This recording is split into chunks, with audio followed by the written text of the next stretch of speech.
Bobby Boucher. Hey man, you know what I was just watching on TV a while ago? What? 93 What? Army versus Navy football game. Oh, I ain't playing that when I was in the stands and shit. There was a dude named nothing. There was 54 that was playing. Man, Army beat him up pretty bad. Yeah. Benny was Did in they? that game. Yeah. 93 What's up, fellas? Army Navy band. Oh, I was yeah. in here watching the 93 Army Navy game. It come on TV. You know, go Army. Oh, yeah. Man, Am you I see lagging, that guys, or am I got- good? 54 got smoked, man, when the dude hit him for that touchdown. No, you're good, man. I can hear you loud and clear. Okay. Yep. All right. Live. Hey, what's going on, folks? Welcome back to the War Room Podcast. We got the usual suspects, but if you're new here and you don't know who they are, we'll do a quick Knights Around the Round Table intro real quick. We'll start with you, Ben, and then we'll make our way to Jake and then Bobby for the new subscribers that don't know who you guys are.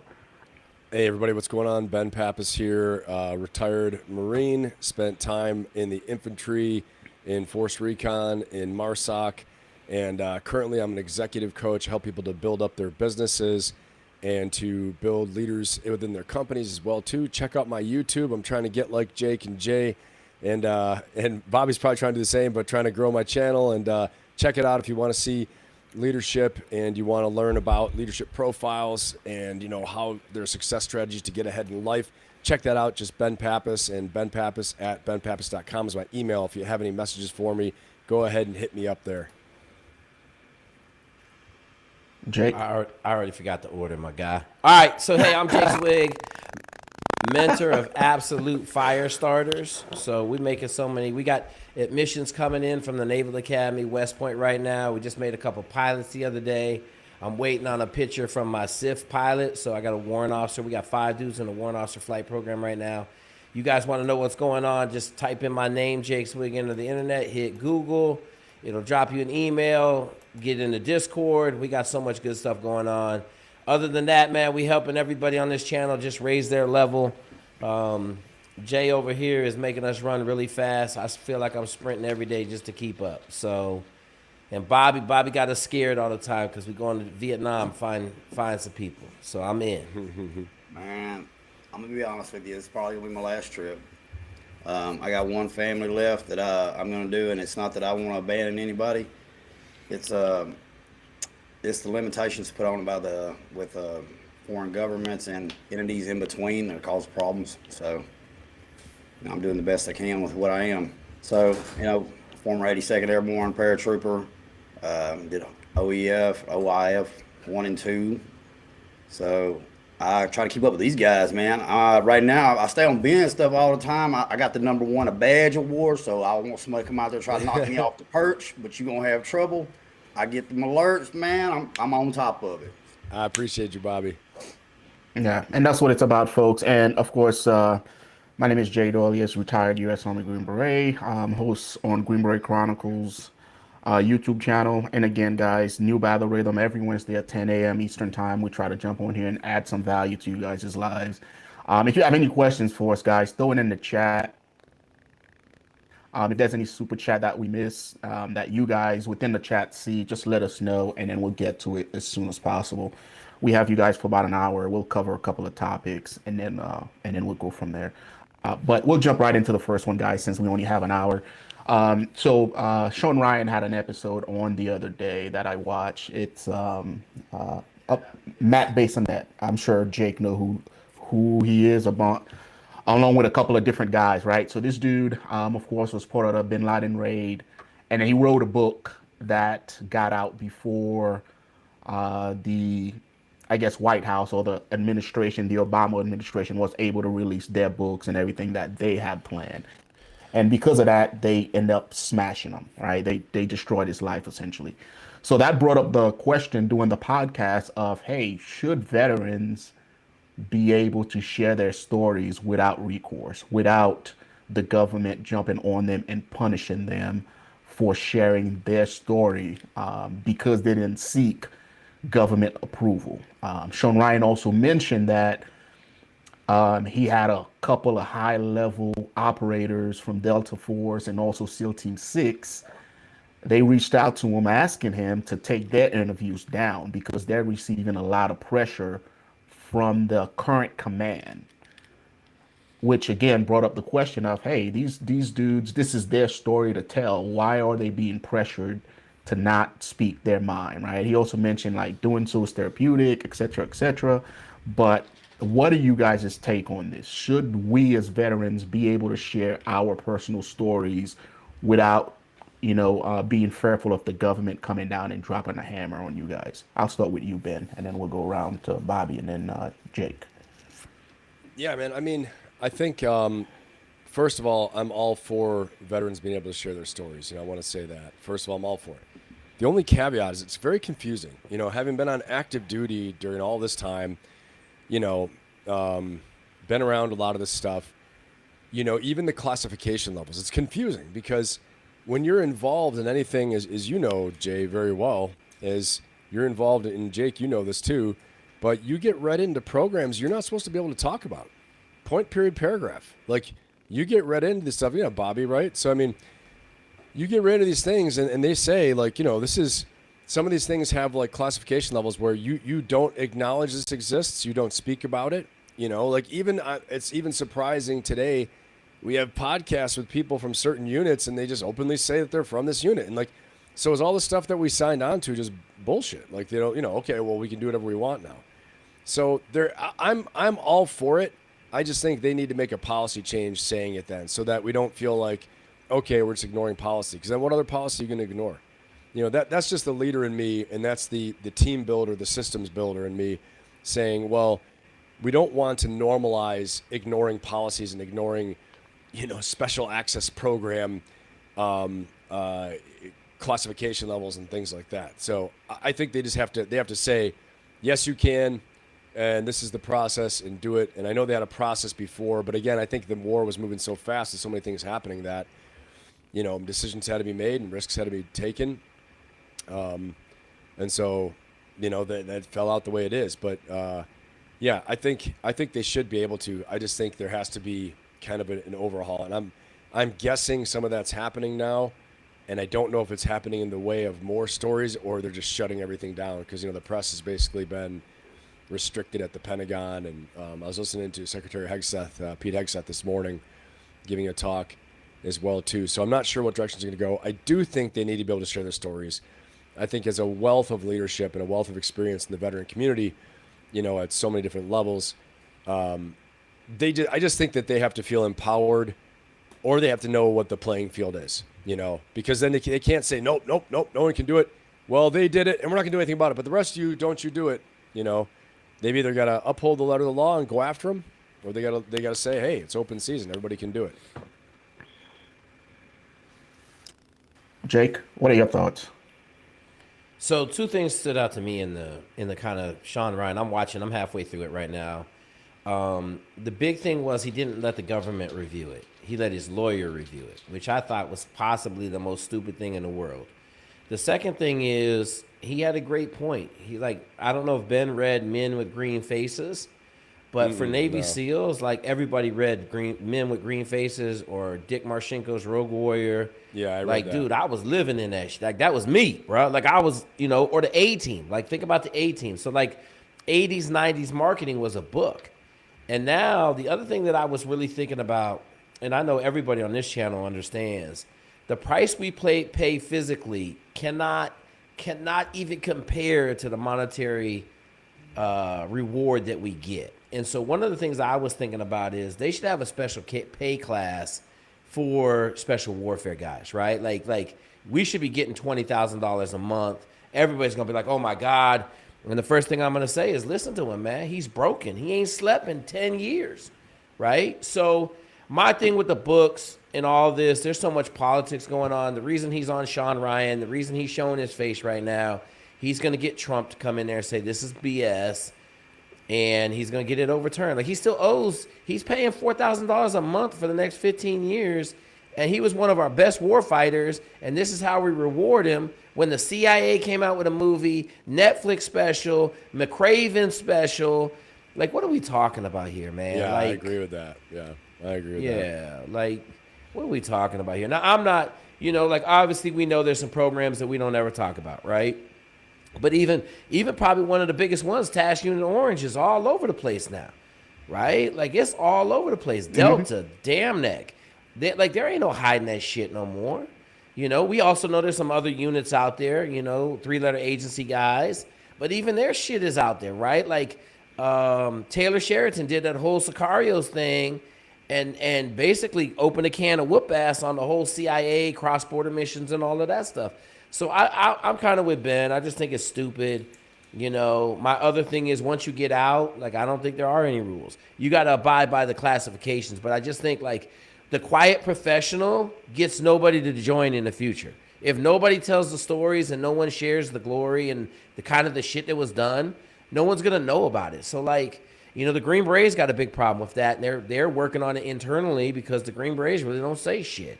And it's like, look, man, if you don't say shit, no one's gonna want to be a Green Beret.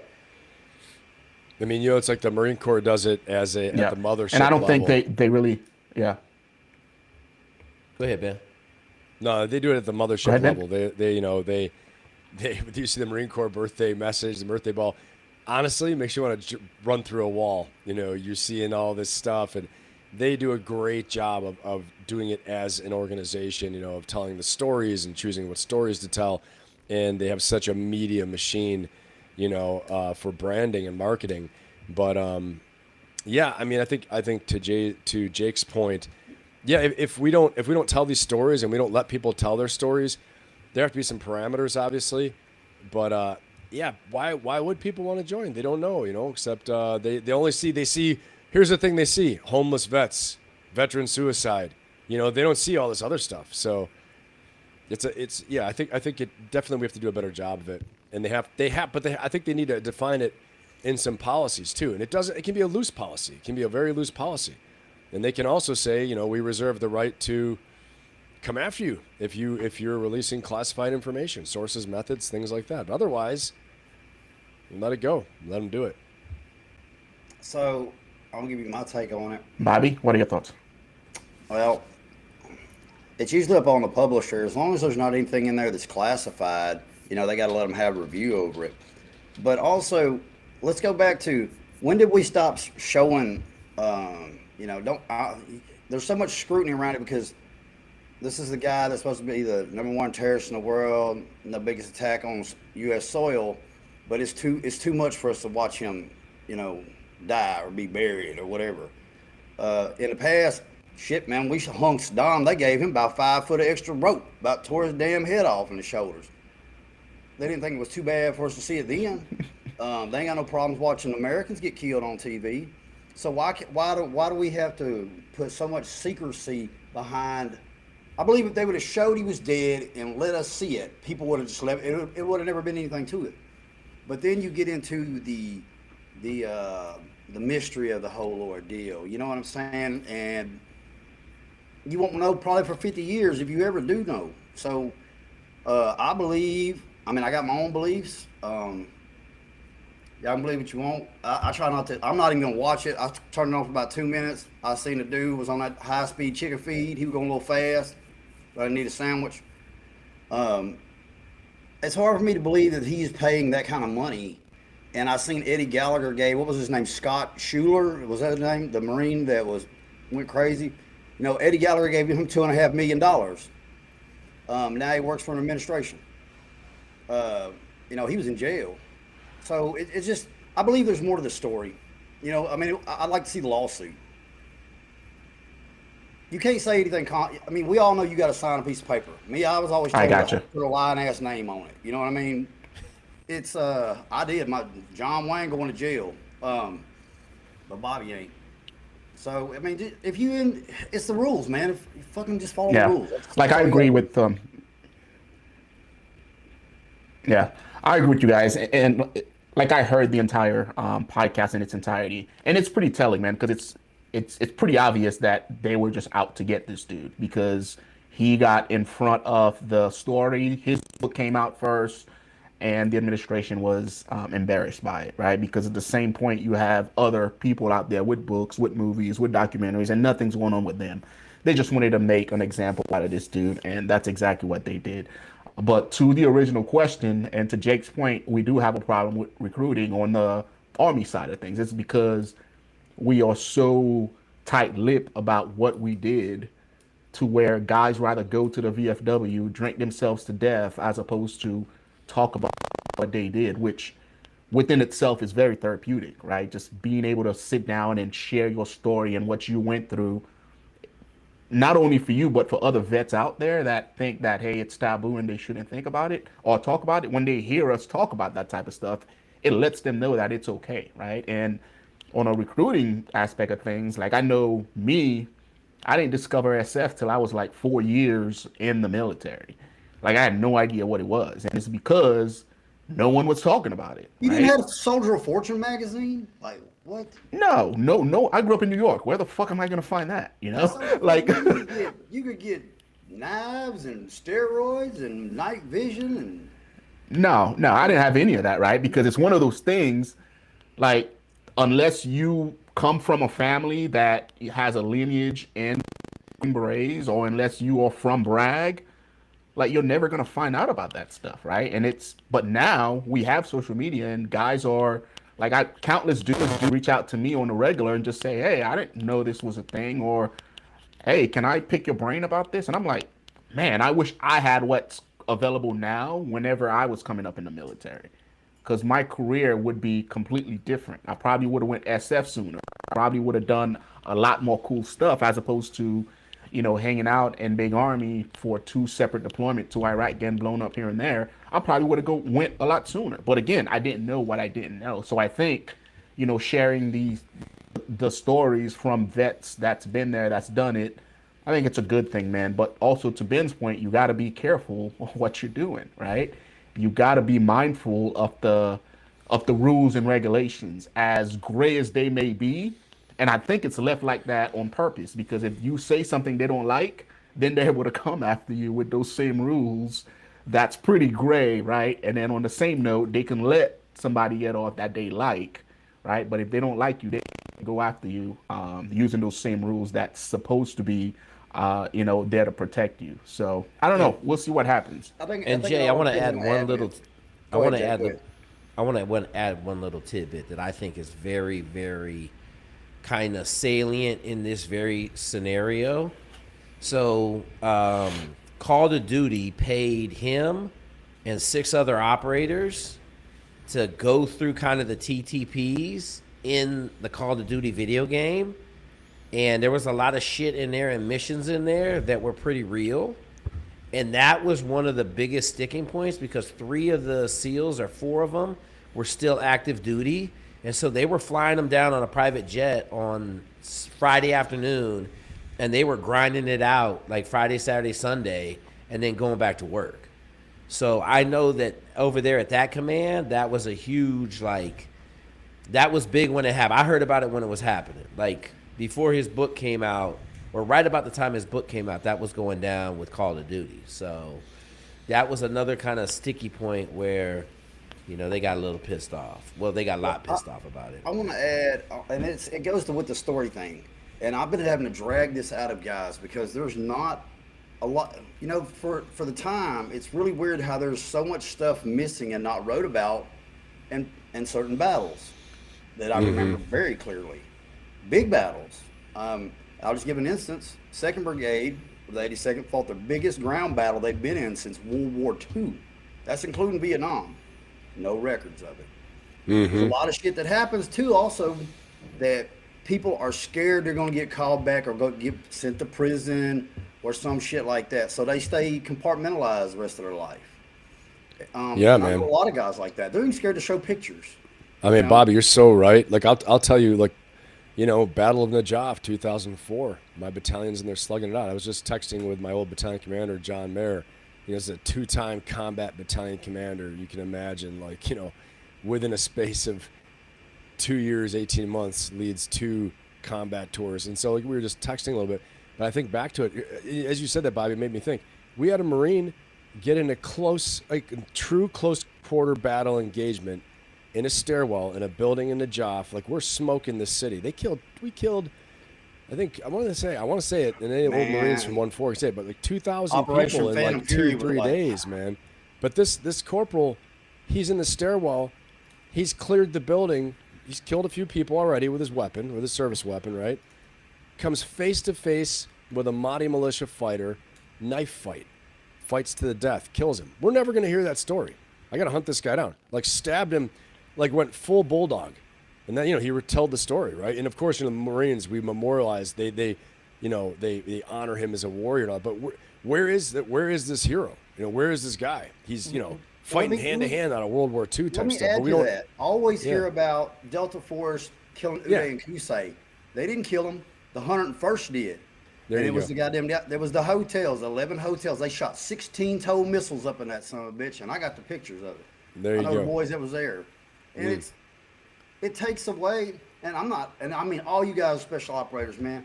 But don't get it. I tell people don't get it twisted that conventional forces and Marines and shit don't get down in a fight because it's all. I mean, and they stay in it. Yeah. Hey, Oh, yeah. Bobby, my wife's cousin is the most decorated dude I know. Naval Academy anywhere. North Carolina National Guard infantryman, E6. I said, Tyrone, why you always the first man in the door? He said the second man always gets shot. And so he said he did 3 combat tours, 3-year pumps over there with the Army National That Guard. was a long stuff, man. Long, right? Russian gulag, Yeah. clearing houses, like. Yeah, man. I agree with you, Bobby. I And wish the they other would thing, show more of it because I think people need to see the Yeah. battles that happened in Iraq because they're not shown, and it's got this ideology that we were just fighting these bombs all the time. And I'm not saying these motherfuckers are no expert marksmen, but I mean they was sniping dudes off there for a while. Yeah, They man. got smart, and then they started building more and more shit. I mean they continuously, and people don't understand. I said you're surrounded. If you're in the cities, Ramadi, Fallujah. And people talk about all these innocents we killed. And I said, man, we told them to get the fuck out of the city by this date. That way we didn't have to disparage who is the enemy and who's not. If your ass was still there, then it was free game. So I want history to be correct. That's all it is, man. I just want things to be straightened out. Yeah, And I know for there's sure. a lot of command failures, but fucking eat yours.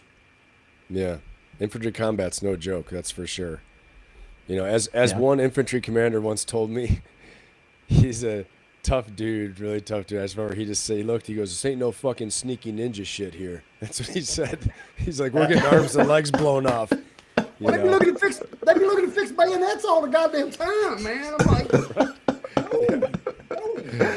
Yeah, well, hopefully as time goes by, and I don't know why there isn't any more big army folks out there, sharing their stories. I think it's just one of those things that they come in, they do their part, and they fade away, and big army doesn't really take a keen interest in recruiting like that, right? I think for us on the soft side, it's more about recruiting, which is why Ranger Battalion has their thing. Selection has their thing. The SEALs have their thing. I think it's more for a recruiting thing as opposed to big Army and big Marine Corps. They're just so big to where they don't need to recruit like that. Yeah. I you can't get mean, nothing out of the Rangers. one of the best things ever was Outpost Restrepo, right? Yeah, that's a good movie. Oh yeah. I mean, like that was so powerful. Now it was shot in first person. We know nowadays, holy shit, like just embed some guys with GoPros into a unit. Like, man, you pushing every button in the world, but that was just a simple infantry unit, right? And man. Yeah. You want to see the most powerful documentary? I recommend everybody. It's called Only the Dead Have Seen the End of Wars by Michael Ware. You get to watch Dave Bellavia win the Medal of Honor in real time. He's the only guy that's ever been taken by Zarqawi and released, and he filmed the whole thing. It fucked him up now. I'm going to just tell people it is tough to watch. You will get to watch real people die. I mean, it's not a fucking movie. It's real. But it's I didn't even know about that. He got taken by it's Zarqawi. very, very. They won't play it in the U.S. You got to pay for it or get it off YouTube or something. It's very powerful, but I mean, it fucked the journalist up. He was with the Marines in Fallujah. I mean, he was a tough dude. He went back in there when Bellavia killed 6 dudes in a living room by himself. You know, Wow. it's powerful. Yeah. It's Yeah, those are crazy real powerful. times, It's man. reality. That's crazy times. That 2004, Yeah. 2006, 2007 time. Yep. Yeah, I'll definitely have to check that one out. But let's transition real quick. Jake, what's the deal with the flag? A lot of people are asking. I thought it was just because your screen was like mirrored or something. No. So in the Navy, you fly your flag upside down for distress, and I'm just, I hung it up there. I was gonna do an interview with CNN, and I wanted it like super Gucci, so I decided to break it out, break up my normal background. But I just say America ain't in a great place right now. I just heard they're talking about bringing out 50-year mortgages, so I did the math real quick. It's a savings of $200 a month on a $450,000 house. Like, you're gonna be in debt for 90% of your life. Like, we got problems, man. That's all I'm gonna say. So I just got a little distress going on. A little, No more. yeah, man, a little American distress going on. I mean, Go ahead, Ben. I don't know. I mean, I think I heard the 50-year mortgage thing, and as I mean, you know, we all got a couple real estate investors here. I think it's just a tool and a technique to get you into the property, get assets under management. But to Jake's point, most people don't understand that. Like, you know, those of us who've done real estate investment, you know, just get the thing under management, make it operate, make it work for you, make it cash flow. It's like you have now you're holding it's just so much leverage, and if you can make whatever growth you make from it or cash flow you make from it, most of the time you're not going to pay that interest. You're going to, you know, get rid of it. You're going to trade it up.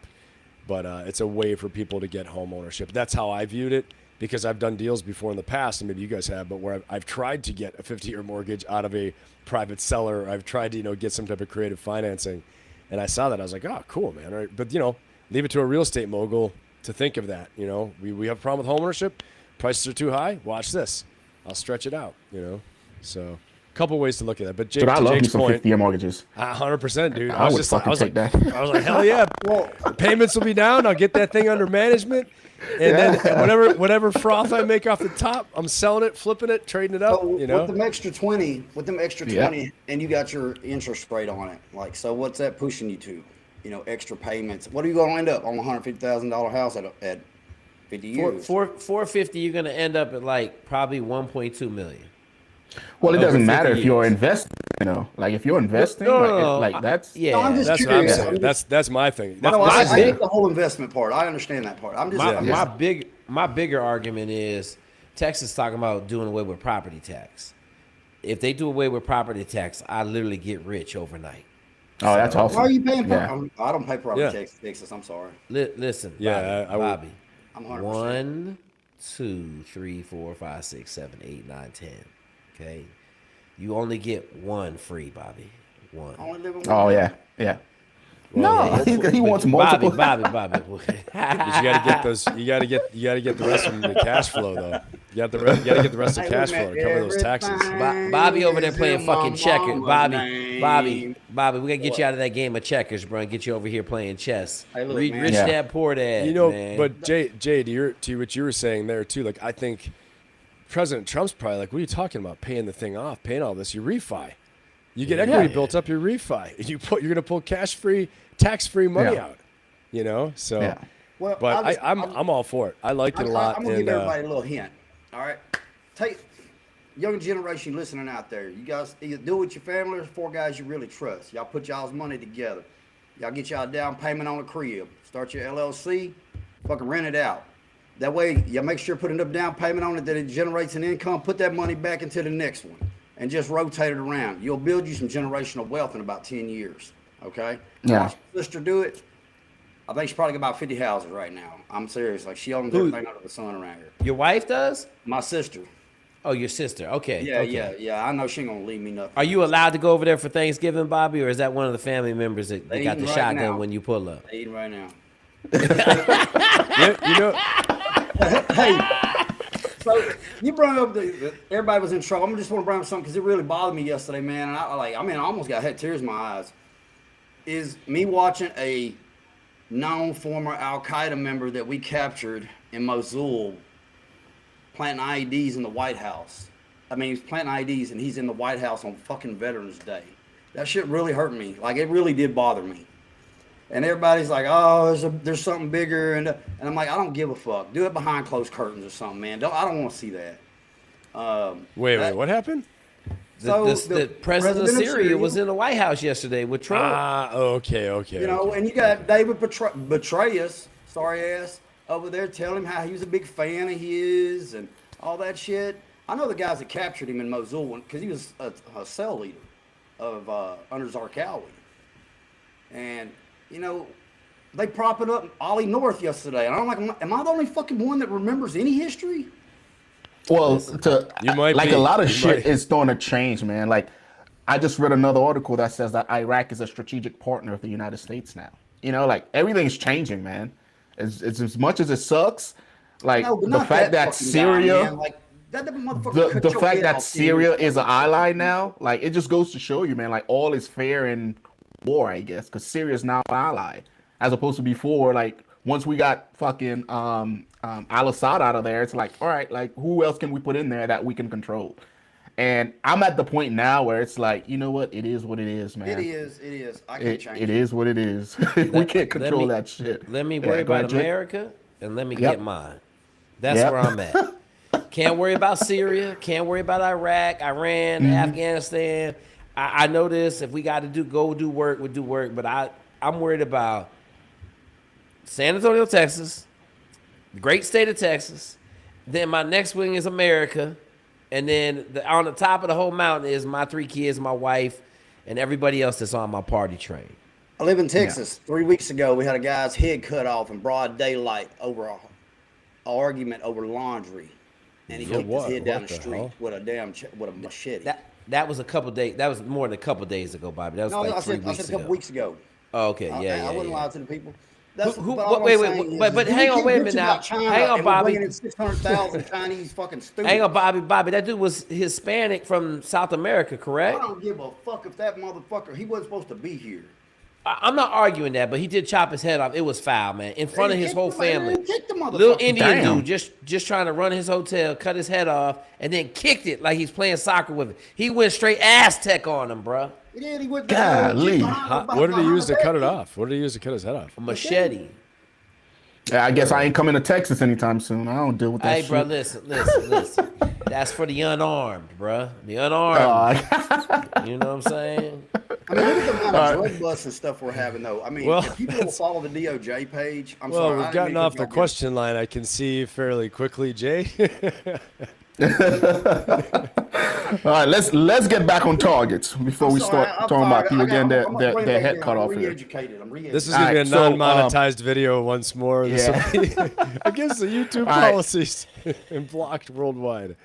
All right, so here's one for you guys while we're on the topic of building wealth and just America as a whole.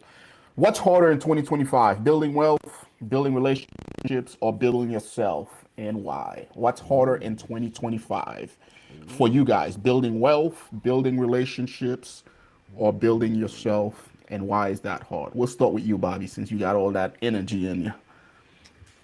No, you don't go to Jake. Let me.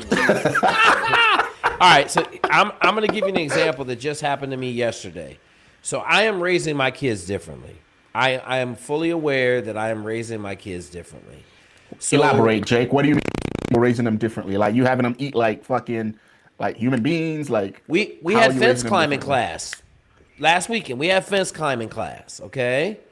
And so we climbed the fence like 15 times, What was on the over other and back. side? Is what Yeah, I yeah, wanna know. fence climbing class, Scared okay? of those and shit. No. All men got to know how to climb a fence. So we're at the big hamburger joint. There's a big playground. Ball goes over the fence. My 10-year-old straight gymnast this shit. He's over the fence and back with the ball in 2 seconds, okay? But same individual, little man Xavier, comes in the house yesterday, and Sarah's niece is here. She's in A school down at Fort Sam. They had Veterans Day off, so I got her and her friend Natalie, and they were sitting at the bar kind of just hanging out. And so I told little man, I said, hey, man, go introduce yourself. He said, I know Sarah. I said, do you know the other young lady sitting there? He's like, Dad, I don't want to talk to her. I said, she in your house. You have to talk to her. And so he kind of went up, and he got his confidence. He said, hey, Sarah, how you doing? And then he said, who's your friend? And it was like, who the fuck is this kid, right? Like he went from like, I don't want to go over there to like, boom, let it go. And so he got her name. So I waited like about 30 minutes. I said, hey, what's her name? He's like, it's Natalie, Dad. I've been talking to her. And so, you know, I think relationships in the future are going to get harder and harder because this generation doesn't have any communication skills. Their EQ is zero. The cell phone has made texting a form of communication. It's not real. So I just feel like, and we're 15 years behind Japan, but Japan's average age of virginity right now is 34. Like Japan has a problem, okay? And we're quickly going down that road. So I tell you what, though, that's good for parents that are raising monsters. Because, I mean, they can all clean house. They're just going to clean house, right? Ben, what's harder for you? I mean, I don't know if it's kind of like a chicken before the egg type of thing, I think. And I think always you have to work to build yourself. And I think building yourself includes all these things. Like Jake's point was great. Not, it's just he said it very well. Building relationships is very difficult. I shouldn't say it's very difficult. Some people are fantastic at it, but you have to make it a focus point. You have to make wealth building a focus point. If you don't, you're going to find out quickly that it's rough. If you don't have, you don't have money, you don't have wealth creation, all those things. But in order to do those things, you do have to build yourself, and it's the basic daily routine, right? Like, what's my wake up routine? What time am I waking up? I did a leadership profile on Friday on Jensen Huang, the CEO of NVIDIA. And, two things. He got very tactical. They were asking about success. He has a $5 trillion company, right? He's probably the richest man in the world, going to be next to Elon Musk very soon. And what does he say? He said, the first thing I do in the morning is I do my highest priority work. And he said, if you wake up early and you do your highest priority work every day for your life, you will always have time. You'll always be ahead. Now, to do that, right, this takes, first of all, you have to know what your work is. You have to know what your goals are. You have to have the skills to accomplish it. So all these things come to building yourself up. Like when I talk with my people, people that come in my lives or in my channel, then in my coaching community as well too, or any clients, we work on these, we try to go from the big strategic thought of what we're doing right now, building yourself or building wealth, and we take it down to tactical actions. What can I actually do that will make this outcome happen? And Jensen Huang brought this up saying that, do your highest priority work first to build yourself. So, and then what he said is, I will always have time later in the day. So connecting the relationships. So you're going to build wealth because you're getting things done, providing value. You're going to have inner peace, and then you will have time for relationships later. So here's this guy has this, $5 trillion company giving us the keys to success. And the next thing I'll say is he brought something else up too, is that he was saying that, all of you have greatness within you, and the pathway to greatness is pain and suffering. He said, that's it. It's pain and suffering. He said, so I wish for all of you pain and suffering. And I can't say any better than he said right there. And I think it's valuable for everybody to see. Here's someone, top of the world, at the foundation of AI that's changing our world. And he's talking about grit, pain, and suffering. He started out as a dishwasher at Denny's, So I would say always focusing on, building yourself is like air, is like breathing. And then while you're breathing the air and you're doing the things that allow you to build yourself, you're going to build wealth. It's going to happen. You focus on it. You're going to give yourself time to build the relationships as a focus point. So that's what I would say for it. Yeah, and I just want to elaborate on that a little bit, Ben, and then we'll hit you last, Bobby. Is I think a lot of people let that working on yourself part go unnoticed. Because I know Ben listens to a lot of Jim Rome also, and he always hits on the greatest investment you can make is an investment in yourself, because. And I didn't really understood that until I started investing in myself. And I know a lot of people are asking well, how do you build or invest in yourself? It's pretty easy, man. You just have to learn from those that's been there, that's done it. And you do that through books. At least that's how I do it, right? You learn from those dead mentors. You read all the books.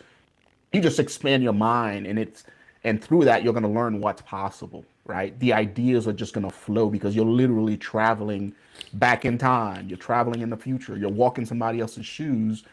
And once I started doing that, like I'll be driving and then ideas will just flow in, right? Because I'm literally going in other people's shoes. Like I'm seeing what Elon Musk went through. Like I'm seeing what all these other great inventors, NVIDIA, dude was a dishwasher, right? So you hear that and you're like, fuck, I'm a dishwasher right now.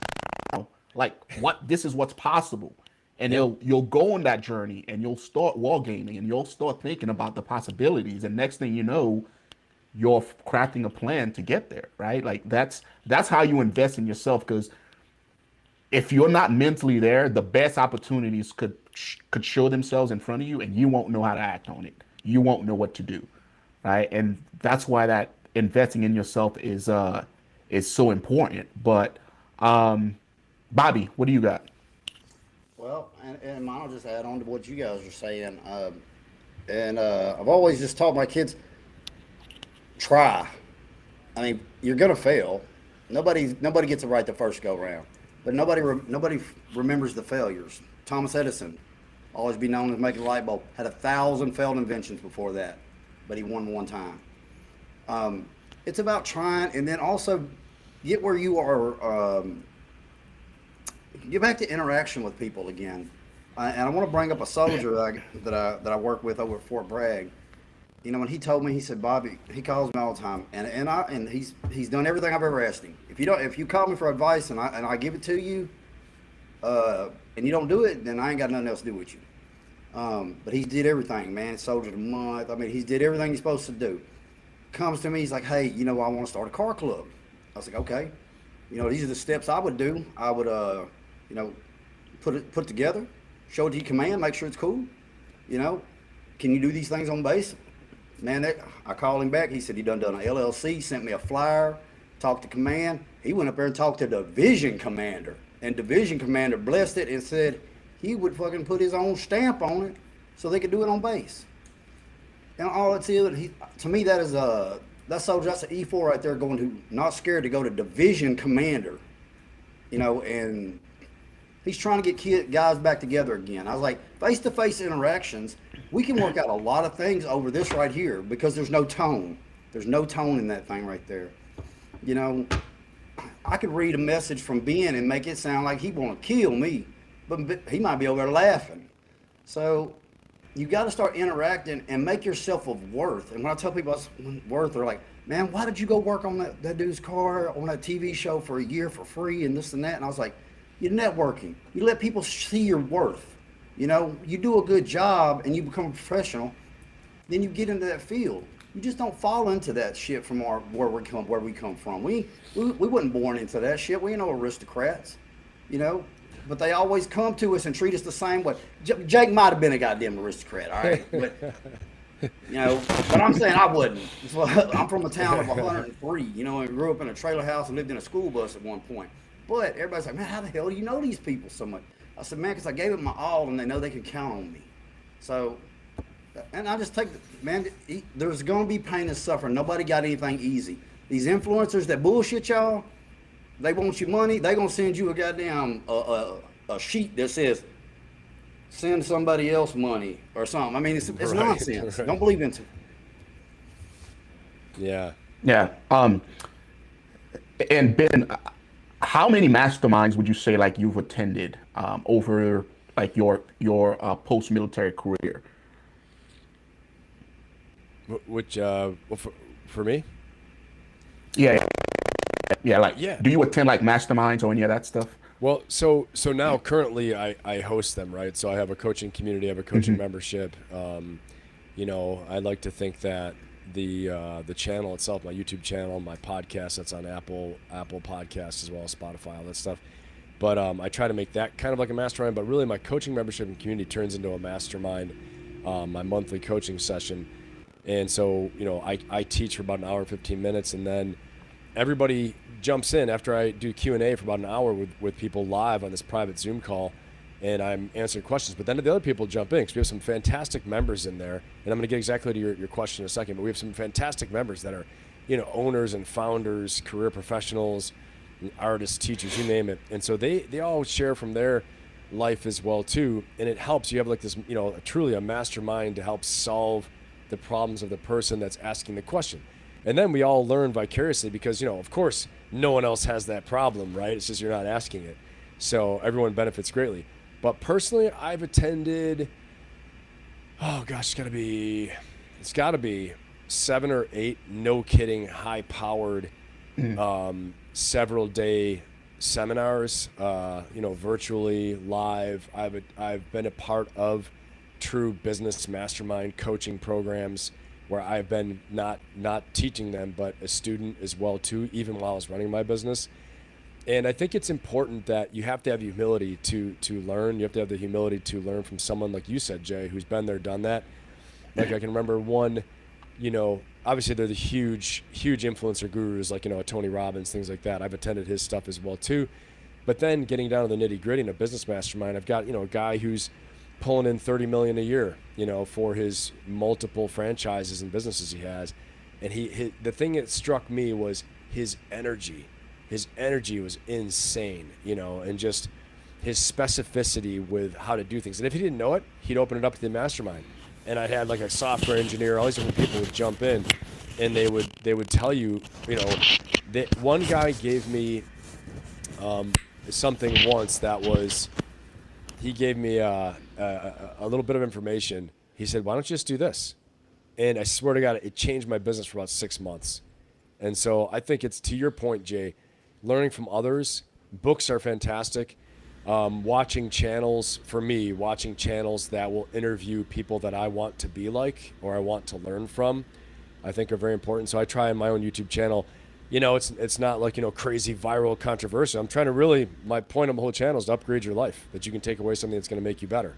That's it. That's my ain't whole nobody mission making in life. money on here, but maybe 5 people on the whole damn exactly. community. So don't think anybody making $1 here. And it's really stuff that I'd be interested in anyway. Like, the CEO of NVIDIA. I wanted to learn about his life and see what I could take away from him. I thought I'd just do it live, and then people can benefit from it, And so I do my research ahead of time and then present it like it's, almost like a school presentation type of thing. And then, so yeah, I've attended, probably been a part of maybe like 8 masterminds, but like no kidding, deep dive, not like just one time, but like for several weeks at a time, or for intense deep dives for 3 or 4 or 5 days. But how many of those people did you meet in there have talked to you since, after they seen you at these events and stuff like that? Like, you're networking with higher level people at this point.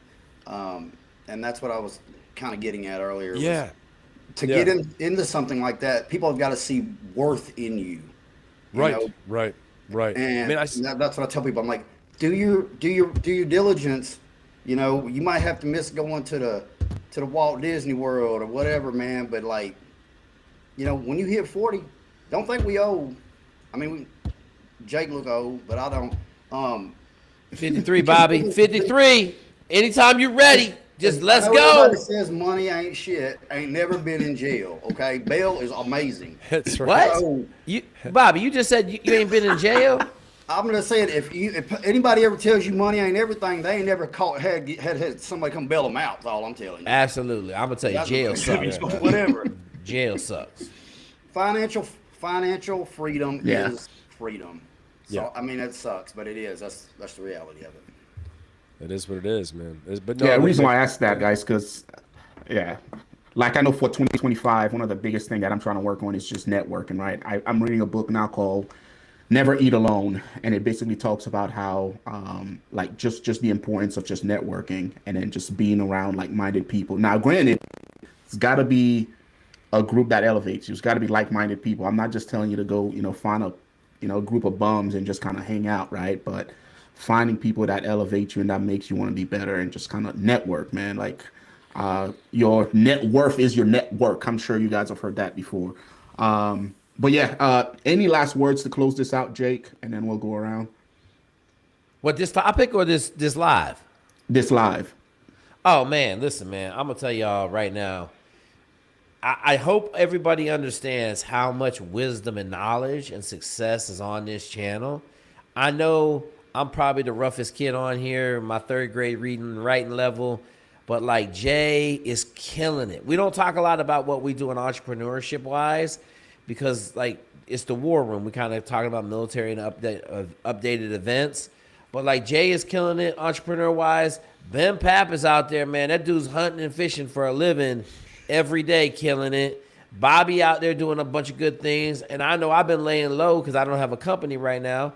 But when I buy this next company, it's going to be on and popping, right? And so I want you guys to understand, like, every one of us on this page have come out of some druthers, okay? My man Jaden drug his ass out of the bowels of Haiti, okay? And then went to New York City and shit, of all places.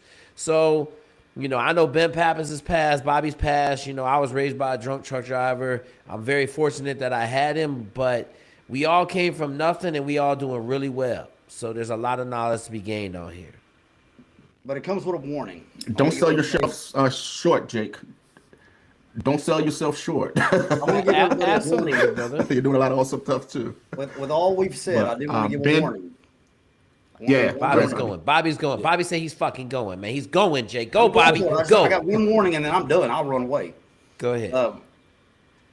Always remember that the only person I'll ever want to see you do better than them is your dad. And that's it. Don't ever believe that somebody is going to let you overtake them without intentions. Now, there are some good-hearted people. I'd love to see people do better than me. I absolutely love it. I give everything I got to see people happy. But that's what drives me to live every day, to get up every day, is to make people happy. That's why I go and dig through fucking Vietnam and Cambodia to make those people smile. And that's my reward. So I just tell people, if somebody's wanting you involved in something and you start killing it, get ready to get some kickback. And if y'all hadn't been watching in the community, that's what happens. That's Ben? a great point right there. Yeah, I just think, first of all, yeah, this is a mastermind, guys. You know, as to Jake's point and Jay's, and what we're doing, this is a mastermind. And I would love to see us do, like, you know, honestly, we start talking a little bit about, you know, investment, business ideas, business leadership. You know, we could discuss some of those things as well too, and it seems to naturally occur. But make no mistake, everybody watching, this is a mastermind. And I'll tell you, going a bit deeper, you know, I wouldn't have known half the things I knew in YouTube or any of those things like that had I not worked alongside all these guys. And I will say, you know, for some people, I've heard it's you know, it's pretty hard to get going in YouTube, but the company you keep dictates your perspective, and so.